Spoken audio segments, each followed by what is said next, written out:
utmost.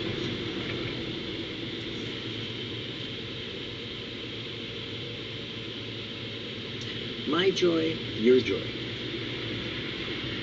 That my joy might remain in you, and that your joy might be full. What was the joy that Jesus had? It is an insult to use the word happiness in connection with Jesus Christ. The joy of Jesus was the absolute self-surrender and self-sacrifice of himself to his Father. The joy of doing that which the Father sent him to do. I delight to do thy will. Jesus prayed that our joy might go on fulfilling itself until it was the same joy as his. What do you delight, and whose will do you delight to do? Have I allowed Jesus Christ to introduce his joy to me? The full flood of my life is not in bodily health, not in external happenings, and not in seeing God's work succeed, but in the perfect understanding of God and in communion with him that Jesus himself had. In other words, for my joy to be full, it must be complete in the knowledge of Jesus and in the knowledge of the Father that Jesus had, that they would have intimacy and relationship, and that would cause us to be full of joy. The first thing that will hinder this joy is the captious irritation of thinking out circumstances. In other words, looking at the circumstances of your life and determining what they are or what they aren't, rather than looking at who has allowed those circumstances in your life. The cares of this world, said Jesus, will choke God's word.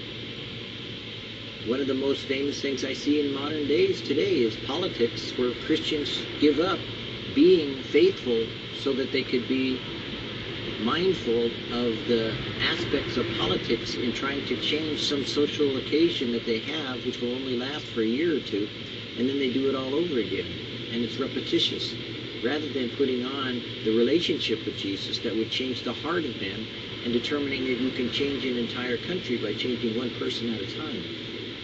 Before we know where we are caught up in the show of things. All that God has done for us is the mere threshold. He wants to get us to the place where we will be his witnesses and proclaim who Jesus is. If Jesus is alive in you, then we should see through you the life that he's living for you as he accomplishes with you those things that he wants done around you and for you, in you, and do to you, so that you would be more like him in each day that you live, as you gradually grow in the knowledge of his Father as well as himself. Be rightly related to God. Find your joy there and nowhere else. And out of you will flow rivers of living water. Be a center for Jesus to pour living water through. Stop being self-conscious, stop being a sanctified prig, and live the life hid with Christ. The life that is rightly related to God is as natural as breathing wherever it goes. The lives that have been of most blessing to you are those who have been unconscious of it. In other words, just continually spend the time with God today. And as you do, people will see you spending time with him, and they will be attracted to what is in you, because God will breathe into you his life, and he will give you joy in knowing him.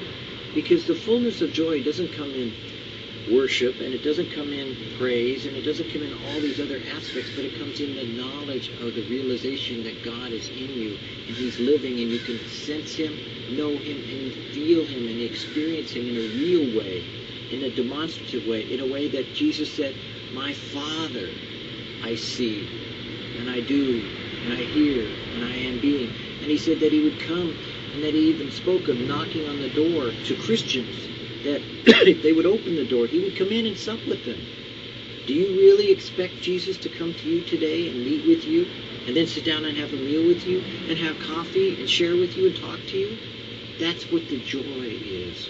The fullness of joy will be when you know that God can do that, because God has done that.